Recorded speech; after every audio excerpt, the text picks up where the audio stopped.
Muito bem, meus caros, muito bom dia. Espero que vocês estejam todos muito bem. Tá?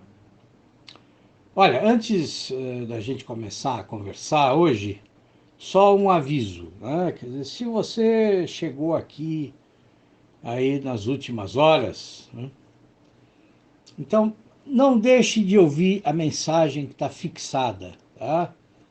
Lá, a primeira mensagem aqui do canal, porque lá tem assim algumas dicas que podem tornar aí o seu acesso a todas as mensagens que estão aqui, pode tornar esse acesso mais fácil, mais prazeroso, tá bom? Então, não deixe de ouvir a mensagem que está lá fixada. Bom, eu espero que vocês tenham passado um ótimo domingo, né?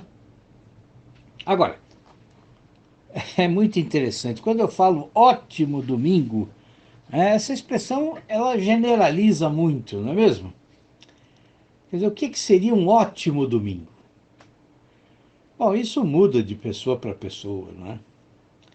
E é exatamente por isso que a expressão ela é uma generalização, porque ela quer servir a todas as realidades, né, das pessoas que me ouvem aqui. Bom, mas o que seria um ótimo domingo para mim? Né? Bom, um ótimo domingo ele é composto de algumas pequenas coisas. Né? E assim, nenhuma delas é excepcional, sabe? Nenhuma delas. Bom, primeiro, antes de tudo, né, tentar dormir um pouquinho mais, o que nem sempre é fácil, né? Porque eu acordo com muita facilidade, à medida que eu fui envelhecendo, eu que dormia sempre, para usar aquele lugar comum, conhecido, né? Eu que dormia como uma pedra, né? Durmo aí como sei lá eu como é que é, mas assim acordo com muita facilidade. Eu acordo e a minha cabeça já começa a funcionar, e aí é uma coisa incontrolável. Né? Mas se eu não estou aí sobrecarregado de trabalho, então eu consigo relaxar e dormir até mais tarde. Bom, depois um café da manhã, né? Tranquilo, com a minha esposa, ler alguma coisa com tranquilidade também, em silêncio. Né? Claro, fumar um bom cachimbo e conversar com a minha esposa, almoçar e no final do dia aquilo que não é só o centro do dia para mim, né? Mas é o centro da semana e também é o centro da minha vida, né? Que é ir à missa. Então, quem sabe que eu sou católico certamente não vai se assustar com isso. Né? Bom, então, quando eu falo para vocês, né, a respeito de um ótimo domingo, quando eu desejo que vocês tenham um ótimo domingo, vejam que eu não penso em grandes acontecimentos. Né? Eu não penso em eventos excepcionais. Né? Não, mas eu penso numa pequena série de coisas simples, mas coisas que reforçam os laços que nós temos. Né? Os nossos laços com as pessoas que nós amamos, com as certezas que nós temos e os nossos laços com a própria vida, né? com a dinâmica da própria vida e com a essência das coisas e das pessoas. E a busca dessa essência, a busca dos nossos laços com a essência das coisas, bom, essa é uma busca interminável, não é?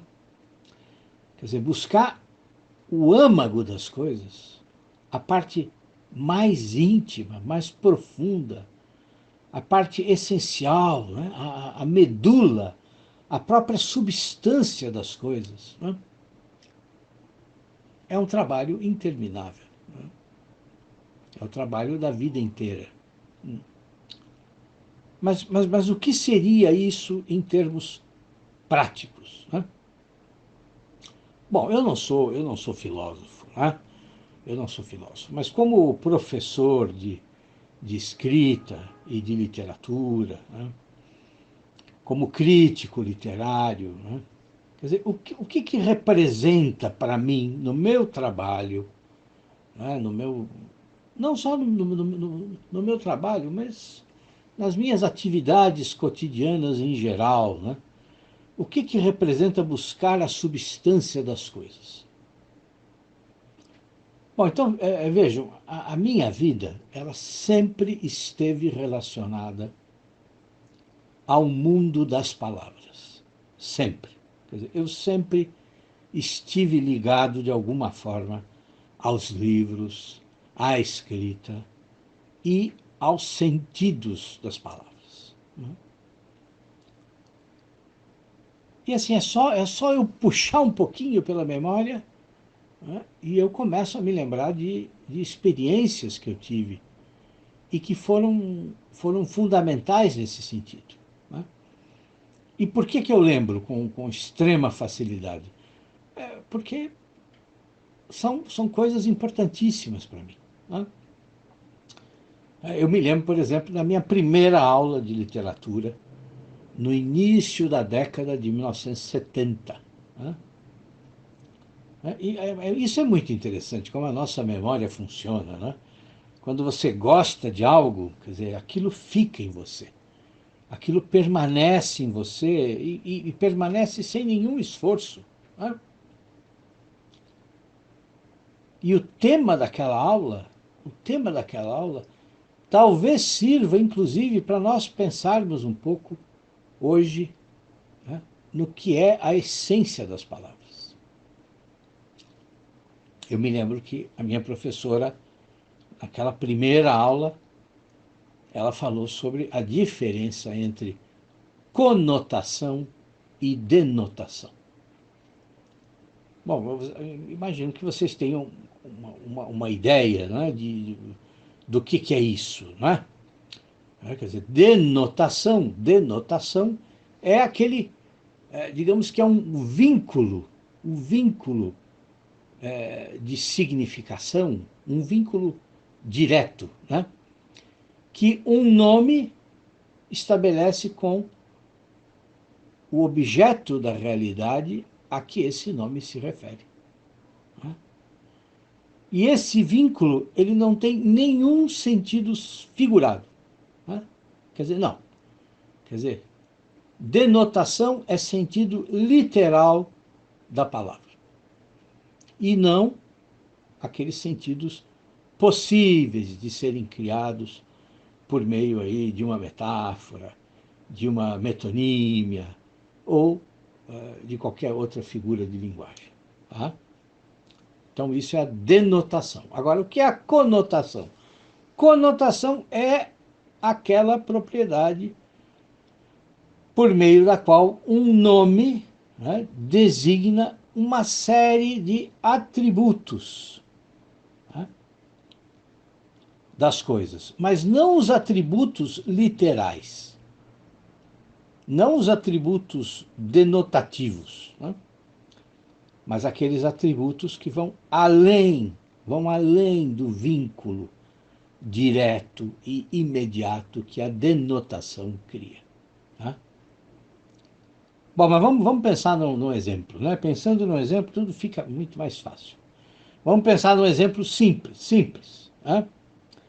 Então pensem aí na palavra cobertor, tá? Bom, qual é o sentido denotativo de cobertor, da palavra cobertor? Bom, cobertor é uma coberta que se usa na cama, né, ou em outras situações aí para você se proteger do frio, não é isso? Mas é uma peça de lã ou de qualquer outro material aí que serve de agasalho. Perfeito? Esse é o sentido denotativo de cobertor. Agora, qual seria o sentido conotativo de cobertor? Bom, aí não tem fim, aí começam todos os sentidos figurados que você pode dar para a palavra cobertor. Né? Então, por exemplo, quando eu digo assim, o choro de Mariazinha é o cobertor sob o qual ela esconde os seus verdadeiros sentimentos. Né? Percebem como o cobertor ganhou um significado diferente. Ou quando eu digo assim, eu digo que a amizade de Lúcia foi o cobertor com que ela aqueceu Paulo durante os dias de luto do amigo. Outro sentido conotativo. Né? Bom, mas eu também posso dizer assim que eu posso dizer que as leis servem muitas vezes como cobertor da corrupção. Outro sentido conotativo.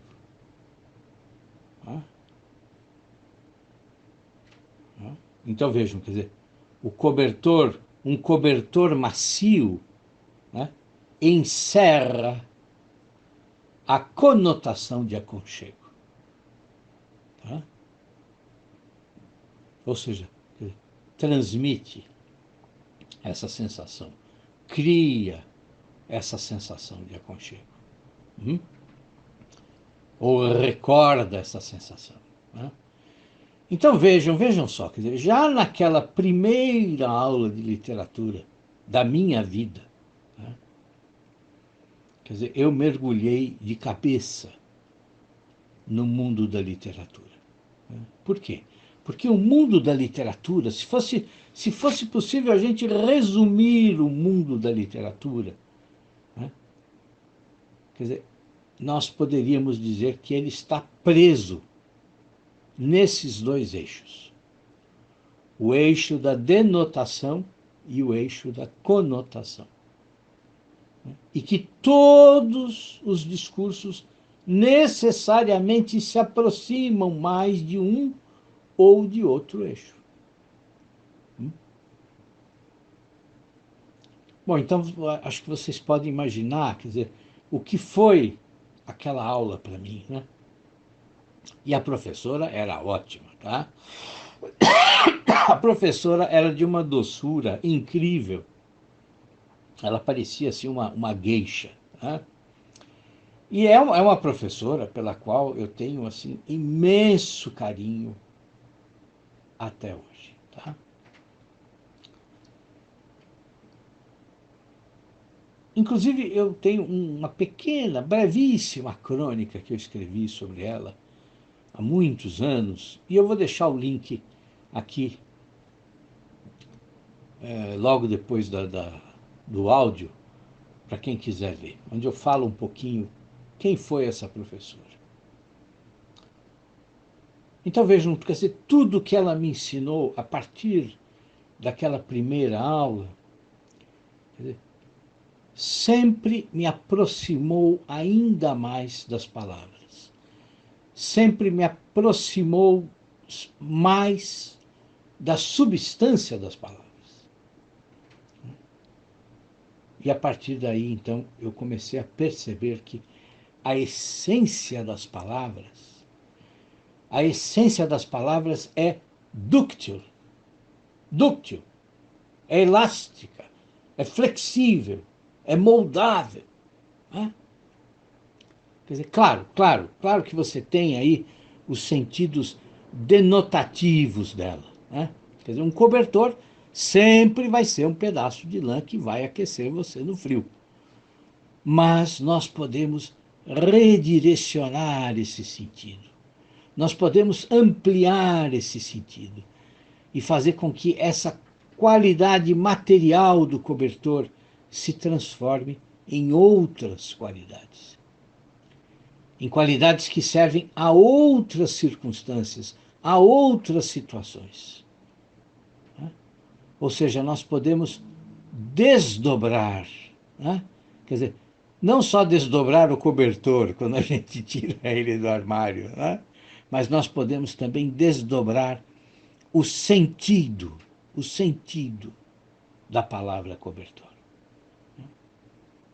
Quer dizer, nós podemos desdobrar o cobertor falando de modo figurado.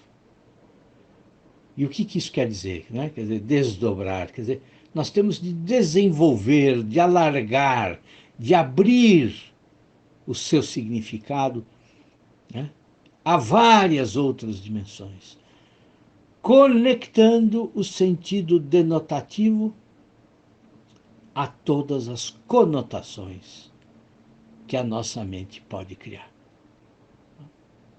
Isso, para mim, significa buscar a substância das palavras, a essência das palavras. Que não é feita de um significado único, estável, paralisado, né? Mas que parte do uso denotativo mais comum, mais corriqueiro, e pode se abrir aí a uma infinidade de possibilidades conotativas, figuradas. Eu, inclusive, gosto de dizer que a palavra, né, cada palavra tem, então, na verdade, dois âmagos, tem dois núcleos, tem duas medulas. Né? Uma é estável, né, cristalizada. Né? Cobertor é um pedaço de tecido que a gente usa para nos aquecer. E outra é dúctil, é viva, respira. Quer dizer, ela se molda segundo a imaginação do escritor. E o bom escritor, né, poeta, romancista, contista, ensaísta, ele precisa estar aberto a esses dois âmagos. Ele precisa conhecer essas duas medulas. Ele precisa sempre trabalhar com as palavras pensando nos dois eixos, denotativo e conotativo. E nunca num eixo só. Nunca num eixo só. Porque, vejam, se ele se prender ao denotativo, o seu texto vai ser sempre óbvio, vai ser sempre parcial, sempre unilateral e sempre pobre. Mas ele também não pode pensar só em termos de conotação, porque isso significaria escrever utilizando uma linguagem cifrada, uma linguagem em código, né? Uma linguagem desconectada da realidade. Né? E, portanto, uma linguagem hermética, obscura, né? Quer dizer, parcial ou totalmente ininteligível. E se é ininteligível, então, necessariamente, ela é fechada em si mesma. É impossível de ser alcançada pelo leitor. É impossível de ser decifrada até mesmo pelos leitores mais hábeis ou mais maduros. Então é preciso haver um equilíbrio entre esses dois eixos. Se nós efetivamente, realmente queremos comunicar algo às outras pessoas. Então é isso, meus caros. Eu acho que está ótimo por hoje, né? Para uma segunda-feira, acho que falei até demais. Olha, espero que vocês tenham aí um ótimo início de semana, viu? E amanhã nós estamos de volta. Um abração para vocês. Tudo de bom.